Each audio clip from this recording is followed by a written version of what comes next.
হালালও খাই, সুযোগ পাইলে একটু যদি পাই অমনি ধরে ঘাপুস ঘুপুস।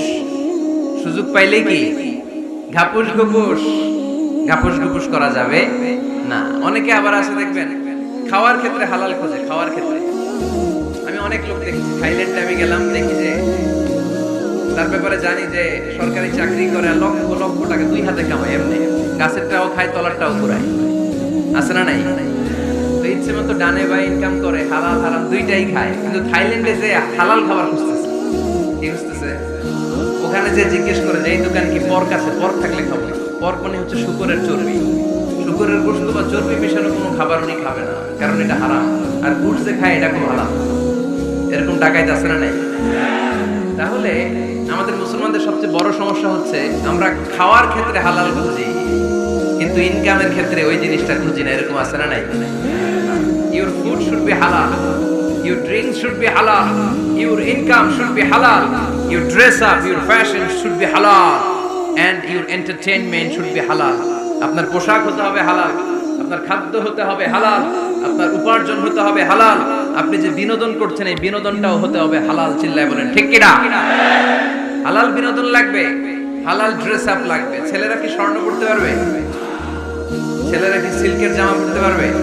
আমরা সিল্কের জামা পরি না, এটা আমাদের জন্য হারাম করেছে কে? ছেলেরা জুয়েলারি পড়তে পারবে? গলায় চেন পড়তে পারবে? হাতে ব্রেসলেট দিতে পারবে? আছে না নাই? এখানে অনেকের আছে না নাই? দেয়া যাবে? অনেক ছেলে দেখবেন আবার কানের মধ্যে ছিদ্র করে, কসবায় মাশাআল্লাহ এগুলা নাই। আমি বাঁচায় দেওয়ার জন্য কইলাম নাই, আবার ওরা কয় আছে। আছে আছে না, এগুলো করা যাবে? দাড়িতে চুলে কালো রং দেয়া যাবে? এটা ধোঁকাবাজি। এটা কি? মান গাশশানা ফালাইসা মিন্না। আল্লাহর হাবিব সাল্লাল্লাহু আলাইহি ওয়াসাল্লাম বলেন, the person who deceives us he is not among us। যে আমাদেরকে ধোঁকা দেয় সে কখনো আমার উম্মত হতে পারে।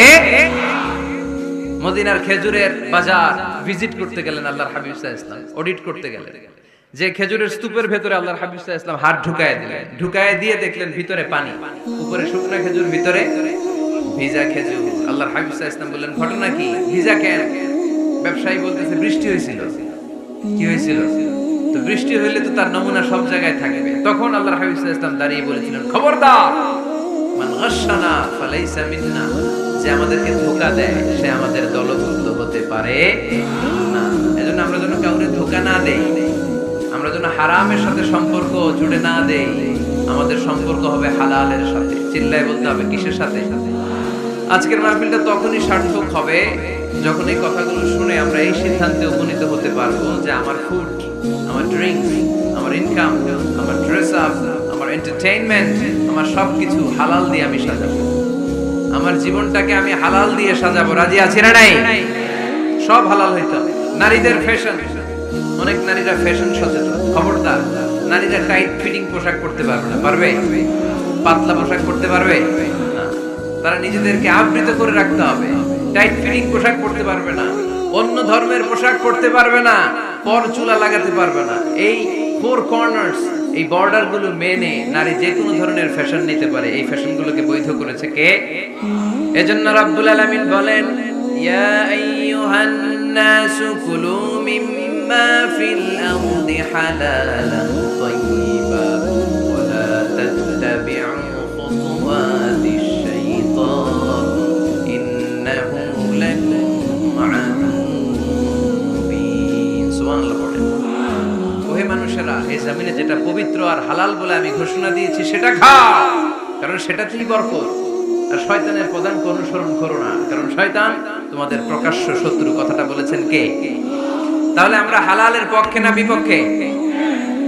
এই আপনাদের গলার আওয়াজ। হালালের পক্ষে না বিপক্ষে? হারামের পক্ষে না বিপক্ষে? আমরা আমাদের জীবনটা হালাল দিয়ে সাজাতে চাই কি চাই না? কারণ হালালে বরকত ঢুকায় দিছে কে?